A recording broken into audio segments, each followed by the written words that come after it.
আপা যাবেন? কই যাবেন? ওই ধর্মপুর মহাজনের বাড়িতে চলেন। না, যাবো না। মহাজনের বাড়িতে আমি যাবো না। আরে আপনার যা বাড়া তার ডাবল দিব, আমি অনেক টাকা দিব, চলেন। বললাম তো ভাই, যাবো না। আপনার সমস্যাটা কি? মহাজনের কথা শুনলে মানুষ রিক্সা নিয়ে দৌড়াতে দৌড়াতে যায়, আর আপনি যাবেন না। বললাম তো মহাজনের বাড়িতে যাবো না। আপনি কেন জোর করে নিয়ে যাবেন? এই, তুমি এতক্ষণ কার সাথে কথা বলতেছো তুমি জানো? মহাজন আমার দুলাভাই, আমি মহাজনের শালা, আর এই এলাকা মহাজনের কথার উপরেই চলে। এতক্ষণ আপনার সাথে ভালোভাবে কথা বলছি। এই এলাকা মহাজনের বাপের না, যে মহাজনের কথাই চলবে।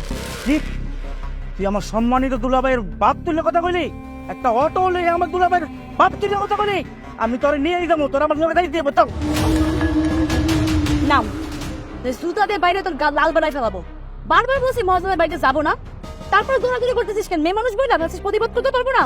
এক্ষুনি মনে হতে থেকে নাম, জুতার বাড়ি একটাও মাটিতে পড়বে না। শোন, আমি মহাজনের শালা, আর আমি তোরে যে কি করতে পারি তুই তোর আইডিয়াও নাই। তোর আমি পরে দেখে নেব। যা, দেখবো কি করতে পারিস।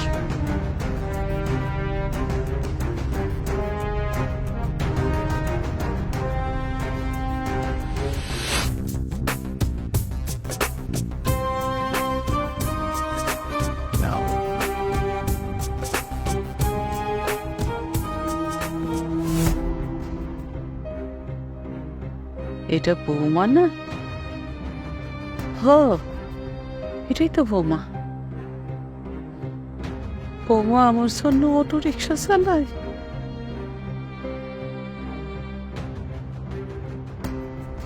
এটা দেখার আগে আমার মরানো না লাগে।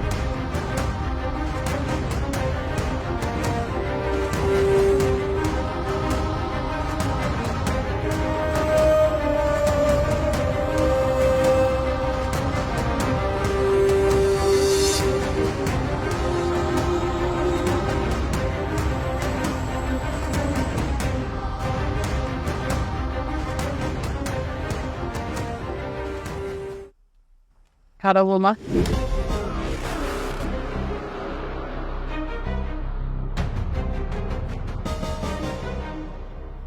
বৌমা কি হয়েছে মা? তুমি আমার সাথে মিথ্যা কথা বললে কেন? আমার সাথে এত বড় একটা মিথ্যা কথা কইতে পারলা? আমি আপনাকে কি মিথ্যা বলছি মা? তুমি তো মানে বলছিলা যে সদরে একটা অফিসে তুমি ঝাড়ু দেওয়ার কাজ করতেছো, কিন্তু আমি তো নিজের চোখে দেখলাম যে তুমি অটো রিক্সা চালাইতেছো। তুমি আমার জন্য? আমার যে আর কোনো উপায় ছিল না মা। বেঁচে থাকার জন্য আমার জীবনের সাথে এই যুদ্ধ করেই বাঁচতে হবে। তাই বললে তুমি একটা মেয়ে মানুষ হয়ে অটো রিক্সা চালাইবা? এটা আমি কোনোদিনও মাইনে নিতে পারবো না। দরকার হইলে আমি মরে যাবো, তবু তোমার আমি অটো রিক্সা চালাইতে দিব না। না মা, আমাকে বারণ করবেন না।